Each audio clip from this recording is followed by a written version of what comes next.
has been almost 3 months since Portland State University Aaron Salazar was found severely injured and unconscious along the Amtrak train tracks near Truckee. Today, his family tells us that his condition is improving.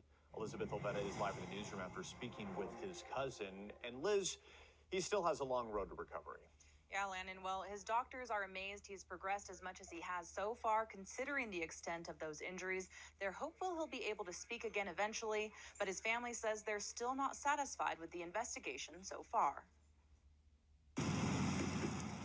Further down these tracks is where Aaron Salazar was found unconscious with broken bones, a damaged brainstem, and mysterious burns. His family suspects he may have been the victim of a hate crime. But today, they're celebrating small victories as he shows signs of progress. Right now, he's sitting up in a chair. He's not able to speak yet. He's able to sometimes communicate with a head nod, but Trujillo says that communication is not consistent. Though he has improved enough to have been moved to a rehabilitation hospital in Colorado with round-the-clock care. He's doing extensive rehabilitation there right now, and they're just trying to get him better.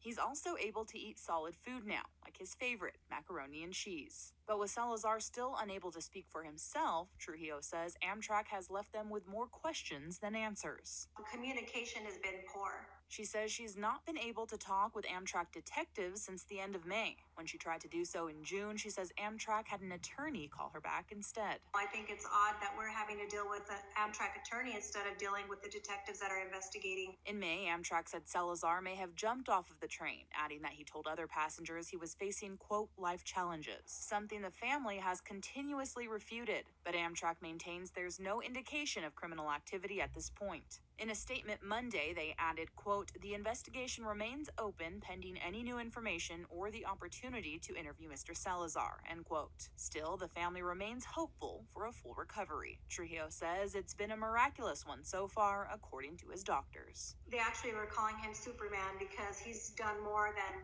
the average person would.